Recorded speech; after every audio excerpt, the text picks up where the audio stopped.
Welcome to another episode, everyone. The Surenos attacked the whites again and murdered one of them. They killed one of them. We have exclusive footage where they caught one on the top tier, stabbed him up, and he did not make it. He went to the hospital, had internal bleeding. He had survived for a few days and then succumbed to his very vicious injuries. The Surenos have indeed sent a message to all involved and all concerned that if you disrespect them, if you do something that they take umbrage to, they're in prison. They will come attack you, and they are looking to end you, exterminate you, take you out. Let's get into this one right here. Viewer discretion is advised. Wild work. This is the Killer Chronicles. The United States Penitentiary in Victorville, California was built and opened in 2004. It was a modern prison model designed to house some of the most dangerous and crafty inmates in the federal system. It was originally conceived in 2001 after public outcry prevented the construction of a new prison in nearby Lompoc to replace the aging penitentiary there. As a result, when Victorville opened in October 2004, it inherited hundreds of high-security inmates from Lompoc, including members of gangs like the Mexican Mafia, the Aryan Brotherhood, and the Nazi lowriders. Our episode today focuses on the situation in Area 4, where in March 2005, two cellmates, Timothy Ulch and Stephen Scapatsi, allegedly worked together with corrupt prison guards to start a contraband business. They were said to be distributing marijuana and tobacco to the whole module, while a third inmate in their area made Pruno by the gallon, which inmates routinely drank in soda bottles in open view of staff. On top of that, Ulch was allegedly having an affair with a female corrections officer, further shielding the pair from being discovered by authorities. The inmates in Area 4 had already figured out how to make and stash knives. Scapatsi was known to unscrew speakers in the TV room and hide the white inmates' community shank in there, for example. While such behavior is typical of prisons all over the world, looking back on the events of April 11, 2005 with the benefit of hindsight, it is clear Area 4 was on the brink of spiraling out of control.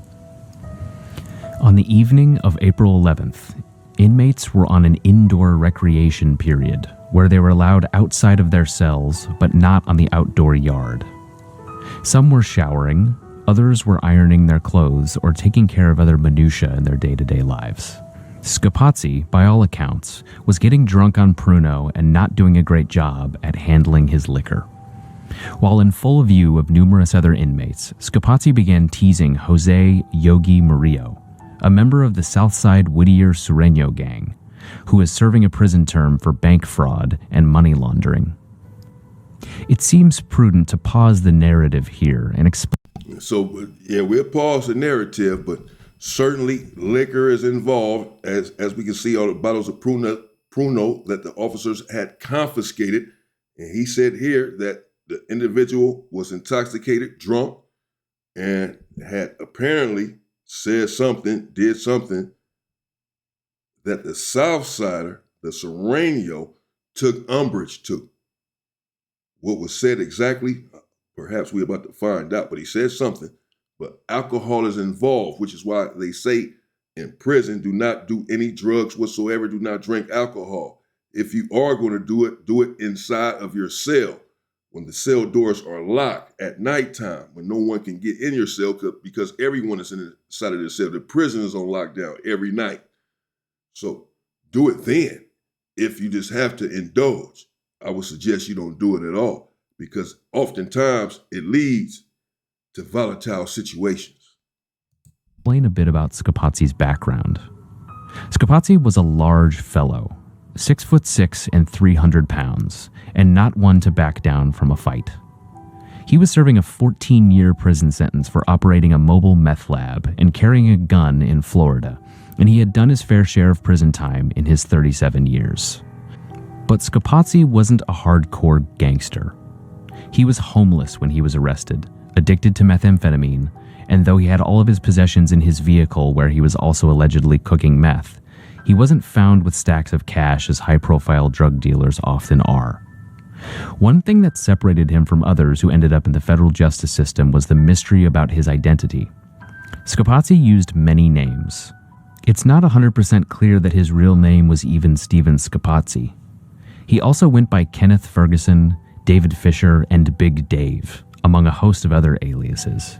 He had at least 2 social security numbers, and federal prosecutors in Florida said they weren't able to do a thorough background check on him because he was able to change his identity with ease. Back to the narrative. Scapatsi might have intended his remarks to Yogi that night to be in jest, but that's not how Yogi took it. A few minutes later, Scapatsi upped the ante when he entered Yogi's cell on the lower range of Area 4 while Yogi was sitting on the toilet, and made an aggressive gesture. A few minutes after that, he began to shadowbox with Yogi, who at this point was seething. Other white inmates saw what was going on and began to brace themselves for a possible conflict, due to what one would later call Scapatsi's knucklehead behavior. Okay, so that we're all following along, Scapatsi, the 6'6", 300-pound white guy, is intoxicated, and he's in an individual's face by the name of Yogi, who apparently is a Sureño. And he's playing and joking, and Yogi is seething, according to the narrative, and he's sitting down, and then Scapatsi goes over there and starts shadowboxing with Yogi, playing with him as he's sitting down. He must be standing up, swinging on him or whatever. Shadowboxing with him. Loaded, drunk. So that's just where we're at right now. Scapatsi seemed blissfully unaware of what he was getting himself and his friends into by openly thumbing his nose at not just Yogi, but the Sureño gang. Some context. While federal inmates can be housed anywhere in the country, judges commonly encourage the Bureau of Prisons to house defendants near their county of conviction, since contact with loved ones is beneficial to rehabilitation in prison.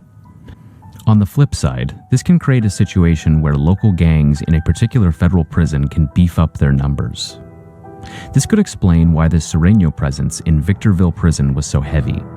Commonly known as the foot soldiers for the Mexican Mafia, Sureños have membership estimated around 20,000 in Los Angeles County alone and maintain a presence in every region of California. In addition to being one of the most recognizable gangs in the country, it is also the predominant gang in San Bernardino County, where the FCC Victorville Prison Complex is located. Inside prison walls, the Mexican Mafia and the hundreds of Sureño subsets under its umbrella have a reputation as the last group with whom any incarcerated person should want to find themselves in an open conflict.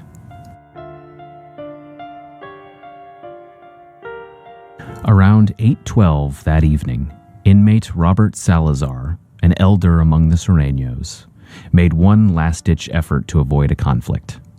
He went to Scapatsi's cell, 204, told Scapatsi that he had offended Yogi, and asked for an apology. Scapatsi continued to brush aside what had happened and said something along the lines of, "We can meet up in the TV room if he wants." A clear challenge for a fight. Another white inmate tried. Okay. So again, so that we clear and following along, Scapatsi, the 6'6" white individual, he's loaded. Now he's in his cell after playing with Yogi, shadow boxing with him, and doing some things that the Sureños had taken as disrespect. Now he's in his cell. Nothing happened at that moment in the day room. One of the older Sureños, perhaps the shot caller or someone near that, went to go speak with Scapatsi while he's in his cell. Said, "Man, let's just go ahead and resolve this. I'll go holler at the dude. Dude, you know, little white dude, man, where he just drunk. We ain't gonna do nothing to him, man. Probably told his people, man, just chill, whatever. I go holler at him, man. Just, tell him to apologize. Maybe he's not loaded anymore. Tell him to go ahead and apologize to our people, to apologize to Yogi. So, as he said, he went down there and asked for an apology for his comrade, for Yogi, for his people. Hey, man, you disrespected my people. It's all right. Let's go ahead and apologize, and it's over. You let bygones be bygones. And I just emphasize all this to say that perhaps, or not perhaps, I'm sure what happened could have been avoided.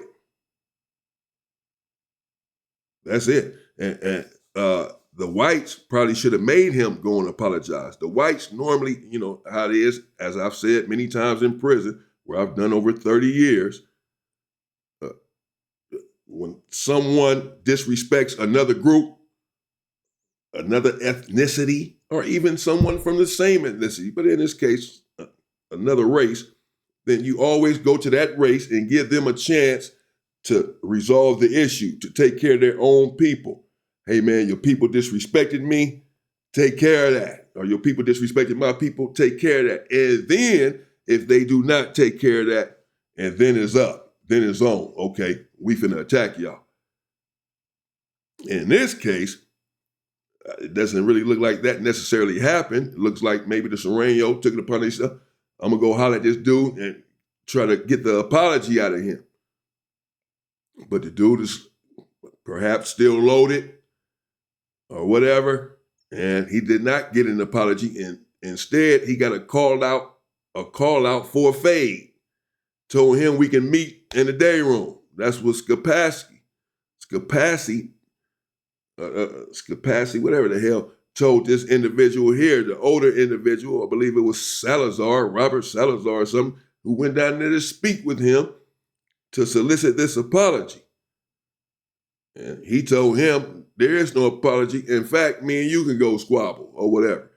So again, this is perhaps the shot caller, someone right under him. I just glean that from the fact that he said that he was an older individual, this Salazar guy who went down there to talk to him to get this apology. And he's the one going down there to talk to him. So he's of some sort of rank, perhaps, more than likely. But so now he told him, no, there's no apology, let's squabble. Okay, where do we go from here? I had to step in and tell Salazar that Scapatsi was just joking. It's all good, Salazar reassured them. As the next few minutes would demonstrate, that wasn't exactly true. After the conversation at cell 204 with Salazar, Yogi and a group of others met at the stairs between the lower and upper tiers at Area 4. They included Oscar Lonely Rodriguez, Alejandro Slow Mujica, Danny Monster Martinez, and Walter Littleman Meneses. All the men were associated with various Los Angeles area cliques of the Sureño gang. The plan was... So keep in mind, I'm about to let it play, but keep in mind, all of this happened on the same day. All of this happened within minutes or whatever of each other. All of these incidents. The dude got loaded. He's pressing up on Yogi. Joking around, horse playing, whatever happened there. Shadow boxing and all this. He goes to his cell. The OG comes down there and says, give up the apology. That doesn't happen. Instead, he gets called out for a fade. OG walks away. One of the whites comes to the OG and say, man, he was just playing, man. He just playing, we'll take care of it or whatever. The OG assures the whites, according to the narrative, the OG assured them, no, it's all right, man. I know he just drunk. No problem. Don't worry about it. It's all good, man. Put them at their ease. Let their guard down. Maybe if they were smart, they didn't put their guard down, but this was his goal by telling them, oh, it's all good. Which, I mean, of course, he's not finna tell them, I'm about to attack y'all right now. He told them, oh, yeah, it's all good. He's about to, let them get ready. It's up. It's war. He's not about to give them a heads up. He took umbrage to whatever happened in that cell when he went down there to talk to this Scapatsi individual whatever was said, we don't know what was said, whatever was said, he took complete umbrage to that, to where he said, there's no more talking. I came down here to get an apology. This dude came at me like this. Okay, bet. And he walked away. And as I said, the whites must have realized at that juncture, oh man, this not about to go well.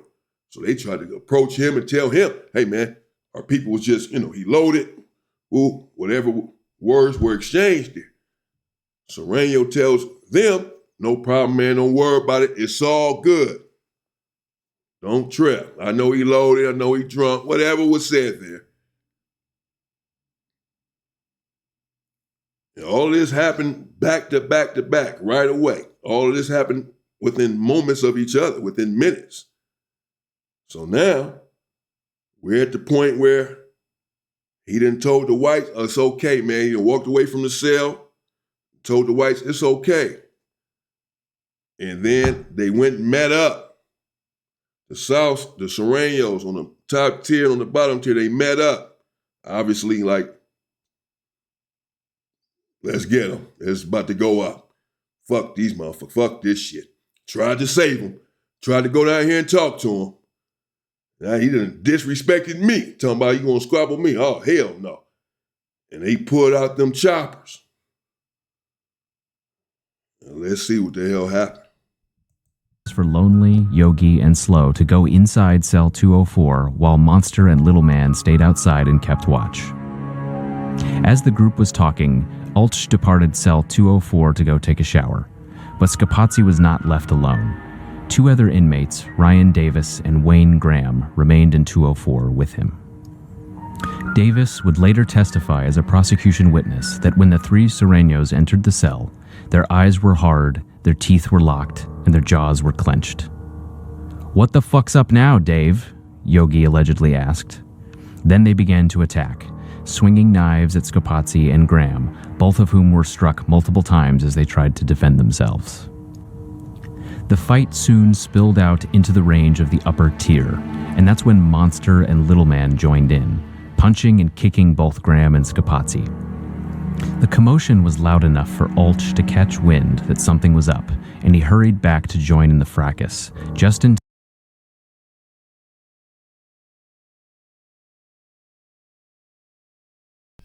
Look at this dude right here. He keep putting his arm up. He has the blade in his hand. Right here against the door.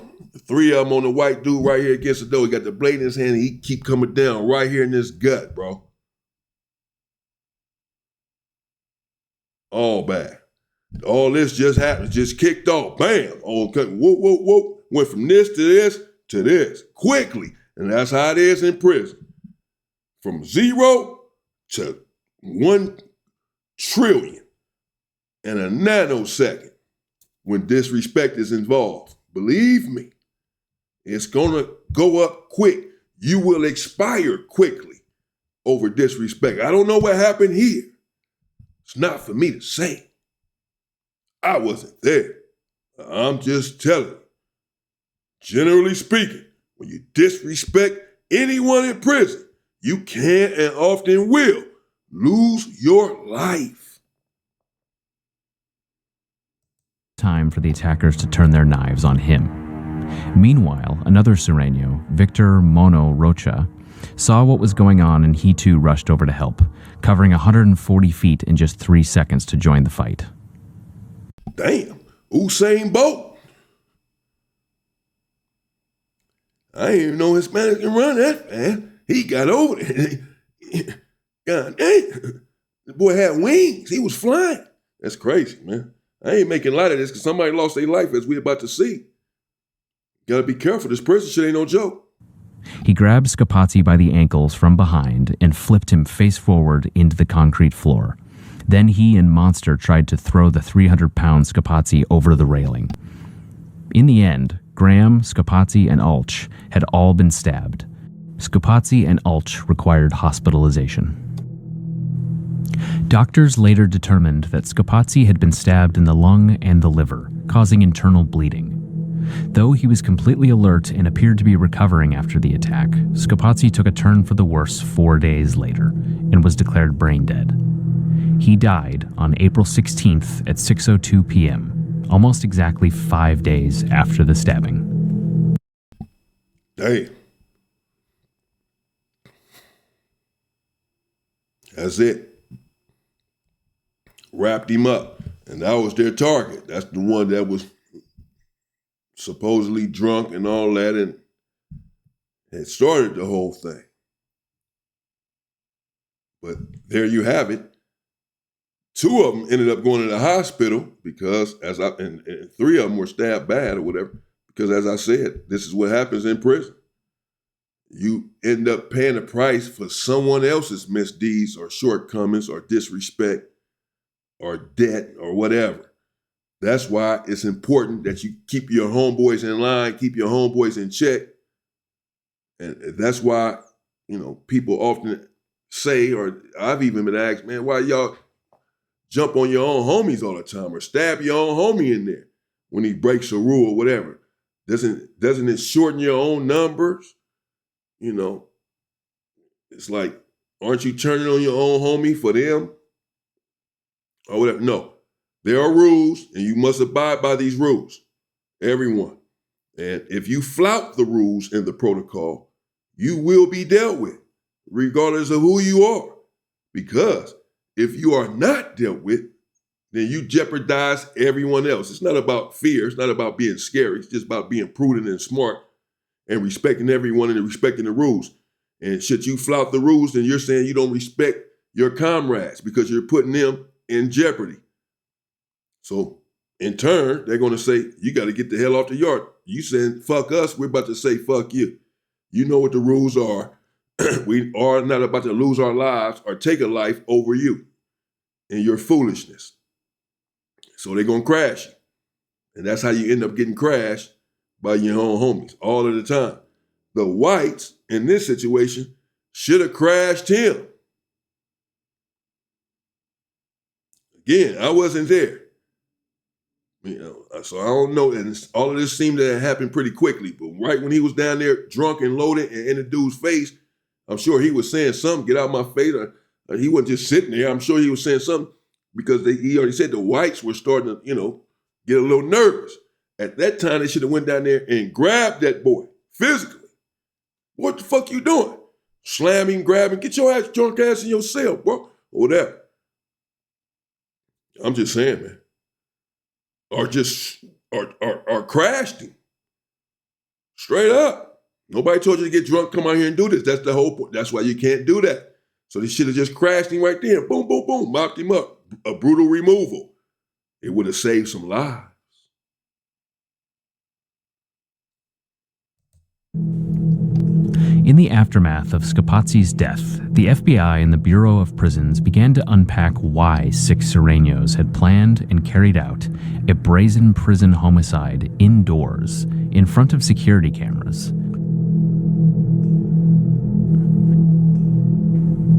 A prison kite that authorities later intercepted from Yogi to Lonely made the gang motive behind the murder crystal clear. It said, "We know what the fuck happened in the cell. The Vato disrespected the Sir, so fuck 'em, SA. To me, they got what they had coming, because I'm 100% Rider, homeboy. And a motherfucker that disrespects the Sir like that, they got something coming. Fuck the FBI, the 187, and all the scary motherfuckers."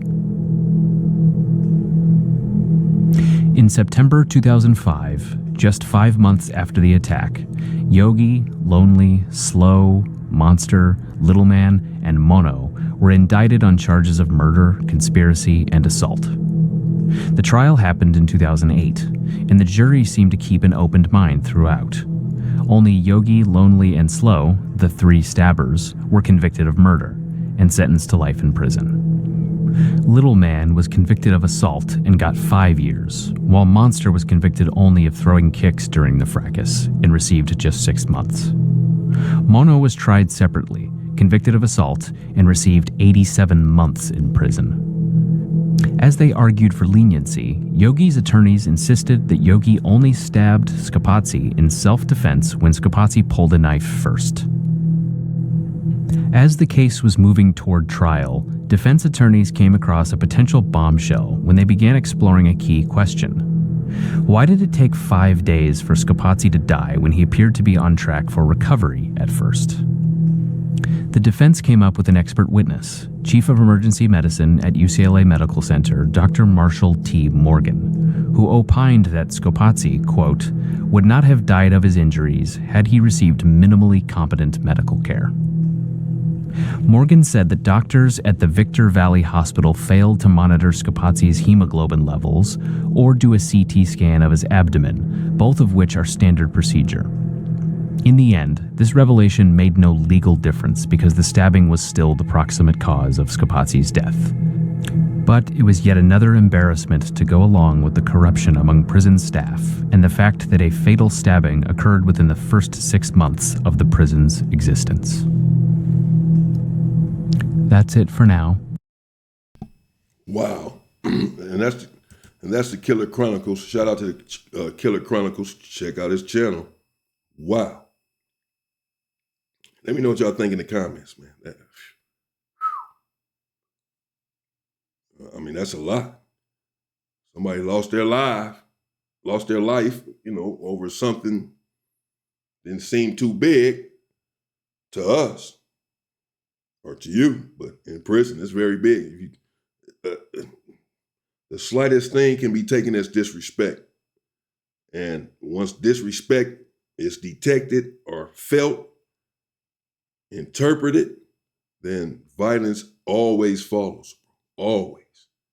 Oh, always. The only way around it is if maybe an apology, and that's what he was trying to get apparently. But once he didn't get the apology, then it was over. I know you may say, well, yeah, they all caught time and this and that. Oftentimes they don't care. When it comes to disrespect, people are willing to die about what they believe in behind those walls. So if they got the death penalty, they wouldn't have cared. It's that serious. If they'd have lost their life, they wouldn't have cared if they felt disrespected, bro. So that's just what it is. Be careful. Firstly, don't go to prison. Don't go. I did the time so that you don't have to. That's why I'm here. So that you don't got to go through what I went through, bro. This shit is emotive. Fuck all this shit. This shit is bullshit. Don't go. But should you go and should you already be in there, respect yourself and respect everyone else at all costs. And if you're wrong about something as a man, always be able to admit that you're wrong. Not only in prison, but in life. There's nothing wrong with being wrong because all of us are imperfect beings. There's only something wrong with not having the capacity to admit when you're wrong. That's a problem. Stay strong, stay safe, and stay free, people.